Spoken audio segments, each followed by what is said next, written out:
బుట్టబొమ్మ పూజా హెగ్డే తెలుగులో వరుస సినిమాలతో స్టార్ హీరోయిన్ గా ఎదిగి వరుసగా స్టార్ హీరోల సినిమా ఛాన్సులు వస్తుంటే సడన్ గా బాలీవుడ్ వెళ్లిపోయింది. ఇక్కడ చేతిలో ఉన్న కొన్ని స్టార్ హీరోల సినిమాలు వదిలేయడంతో బాలీవుడ్ కోసమే అని రూమర్స్ వచ్చాయి.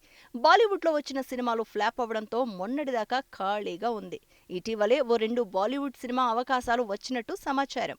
ఇక పూజా హెగ్డేపై గతంలో ఎప్పుడూ బాయ్ ఫ్రెండ్ తో తిరుగుతుందని ఎక్కువగా వార్తలు రాలేదు. కానీ మొదటిసారి పూజా హెగ్డే బాయ్ ఫ్రెండ్ ఇతనే అని తెగ వైరల్ అవుతుంది. ముంబైలో పూజా హెగ్డే మరో బాలీవుడ్ నటుడు రోహన్ మెహ్రాతో కలిసి కారులో కనిపించింది. ఓ ప్రైవేట్ పార్టీకి వచ్చి వెళ్తున్నట్లు సమాచారం. దీంతో వీళ్ళిద్దరూ ప్రేమలో ఉన్నారా అని బాలీవుడ్ మీడియా తెగ ప్రచారం చేస్తోంది.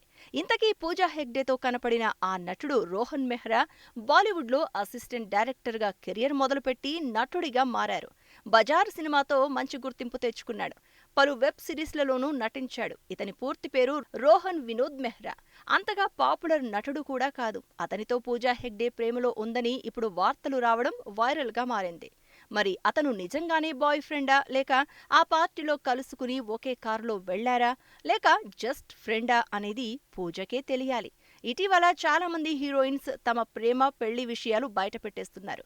మరి పూజా హెగ్డే కూడా తన ప్రేమ విషయం బయట పెడుతుందేమో చూడాలి. ఇప్పుడు ఎవ్వరు క్లారిటీ ఇవ్వకపోయినా ఆ వీడియో చూసి అభిమానులు, నెటిజన్లు పూజ అతనితో ప్రేమలో ఉందనే అనుకుంటున్నారు.